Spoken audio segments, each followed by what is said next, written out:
I believe that the number one thing that freelancers can do to help their freelance business is put profit first.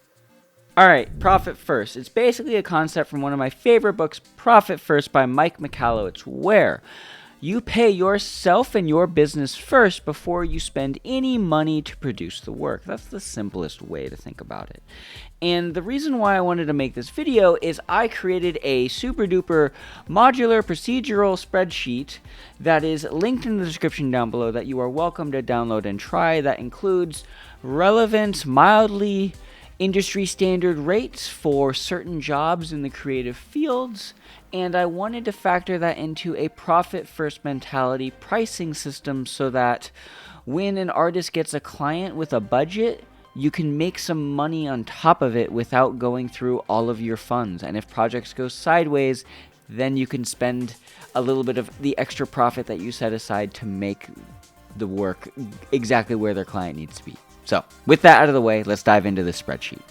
So in the link in the description down below, you'll be able to download this full spreadsheet, and I'm just going to give you a quick rundown of what it is, and within it, there'll also be links to full tutorials on how to use each one. But basically, in the first tab, we have a basic freelance rate estimator, and this is basically taking our cost of living that you will factor in yourself, and then giving you a rough burn rate and day rate based on how much time you want to spend working, how many days you want to work per year, and how much money you actually want to make. So let's say hypothetically I wanted to make $1 million a year, because yeah, everyone wants to make $1 million a year. That would mean your day rate would be $5,000 a day and your hourly rate would be $625, which is not possible for doing creative work most of the time as a single artist. So with that said, when I have these numbers in the spreadsheet, these existing numbers, I am using data from the census.gov website to say our per capita income between 2017 and 2021 was about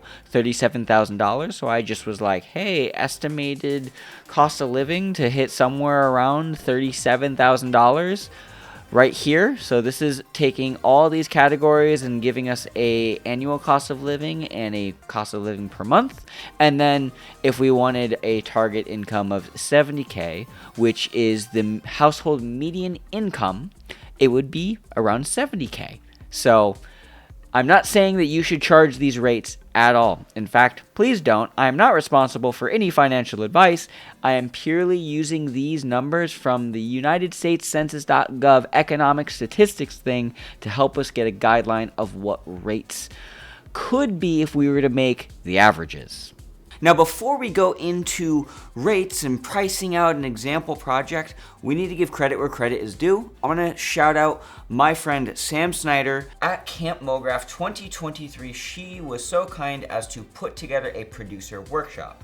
Sam is a high-level motion graphics producer. She does work with some of the best artists in the world and teams, and as such, she was so kind as to share rough average rates for certain roles on a motion graphics job.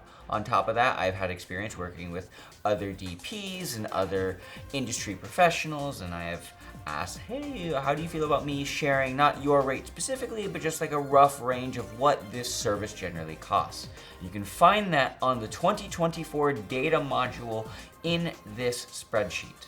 If you need to change any of that information, you are more than welcome to do so. The reason why I say this is that not every project is going to bring on the best of the best artists in the world. Sometimes you're going to be doing something kind of small, so the budget on certain roles might be less or more depending on who you hire and how important that job is to the project. Now, throughout the rest of the spreadsheet, there's other different systems, whether you have a super simple small project with a small budget, it's just going to be you doing the work. You might use this P&L, which is a profit and loss spreadsheet where you take your income, you take your expenses and how much time you spent to give you your net revenue at the end of the project. I also have a project budget estimator where the client doesn't have a budget for you, but you could factor in all the costs that they need for their super cool video that they want you to make, and then it'll give you a price and then some profit on top of that so you could make some money.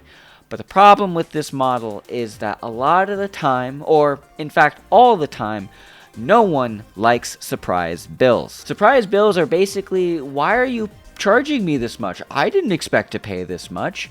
And it is absolutely, in my eyes, a freelancer cardinal sin to charge more money than agreed upon in any communication without telling your client ahead of time. They're going to be unhappy. They're never going to book you again. Just don't. So my point behind saying all of this is that generally speaking, when you do any project budget, ideally you have your client's budget already. That might be $5,000, it might be $1 million.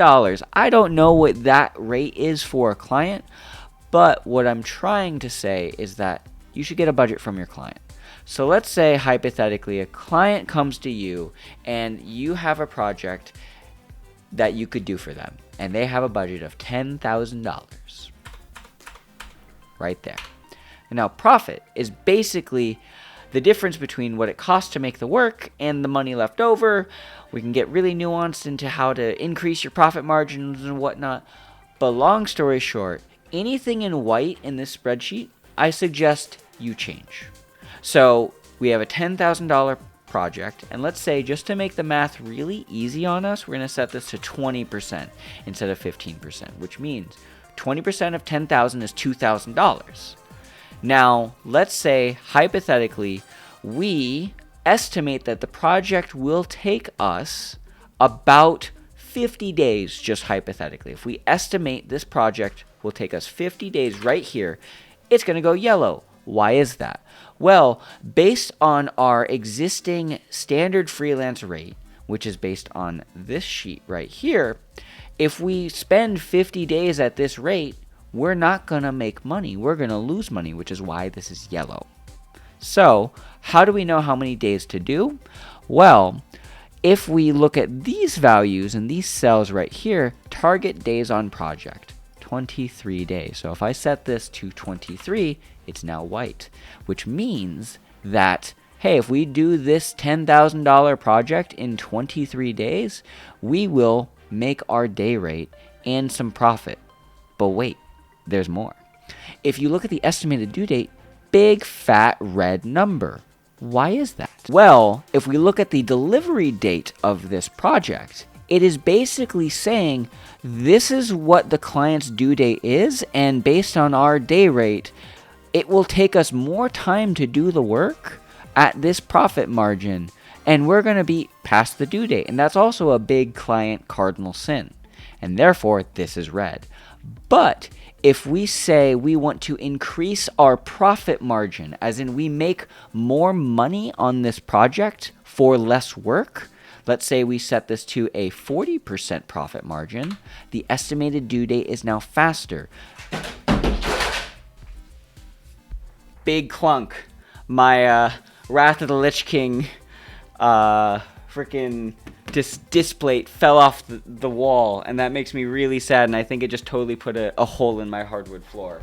We'll deal with that later.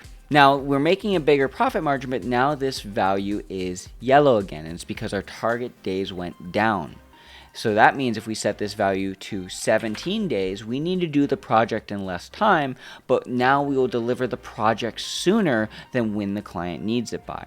Because at the end of the day, time is money, and therefore when we price out a project, we want to do it as fast as possible to help increase our profit margin. Don't sacrifice the quality of the work, but it's important to understand that your day rate can be enhanced based on when the client needs the work done by. Now, the last thing that you'll be able to change in this spreadsheet, excluding all the other costs and stuff that you'll factor in, is your actual days on project. So this is the estimated days. How many days do you think this will take for you to do the work?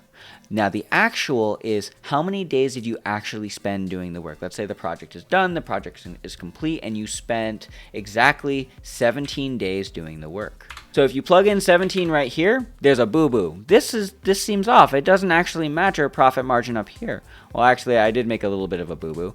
I didn't set this value to 0. We haven't factored in any costs of this project yet. So if there was nothing else involved in the cost of creating this work, it's just you and your time, and we set this director rate to 0, that means our actual profit margin is roughly 40%. Now let's say hypothetically we did the project in less time. Let's say 10 days instead of the calculated estimated 17. We now make a higher profit margin on that work. And as long as the client is happy and the quality of the work is high, then that should be okay. Don't be greedy. That's the number one thing I recommend. Make sure that you're delivering what you say to your clients and you're giving them good quality work. But if you get the project done in less time, why should you be punished for doing good work? Not all situations are going to be like that. Maybe it'll take you 18 days and it'll be a little bit less than your target profit margin. But hey, you still made a profit. What about 30 days? Oh, now we're losing money. And the reason why is now we've dipped beyond our day rate and the cost of our labor is more than the actual client's budget. So we shouldn't do it in 30 days. So maybe we say 20. Maybe we say 25. Hey, we're still making a little bit of money based on our estimates. Now let's say hypothetically we only want to work on this project for 10 days and then we have to hire out some additional help. When we do that, if we estimate that this project is going to take us 10 days, this value, our target outsource budget, is basically saying all of the remaining days that I'm not going to be on this project, I have this much money to have someone else do the work for me or help me out.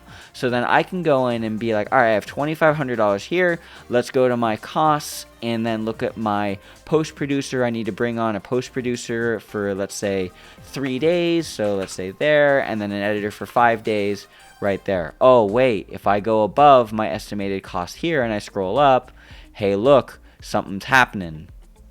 Where our actual project cost is this much, we're going to be losing some money. But if I scroll down and try and get this estimated cost number to be closer to that $2,500 mark, let's say I just bring on the video editor, $2,500 right there, I'm still making my 40% profit margin that I targeted because I had this target outsource budget and I'm doing less work. Maybe I had to jump on for a day and actually do a little bit more. So let's say 11, I make a little bit less profit, but I'm still making some extra money.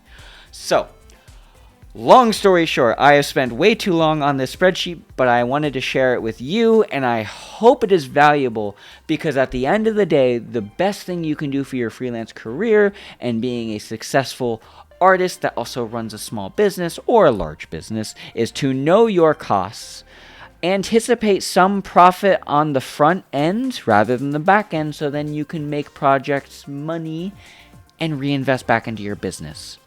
I will leave it here.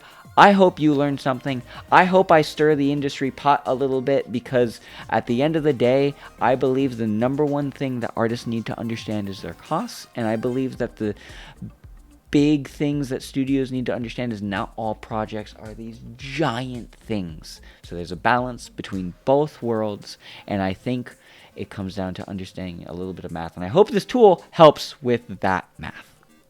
I will leave it here. Thank you for watching. If you have questions, comments, concerns, whatever else, comment section is down there for that.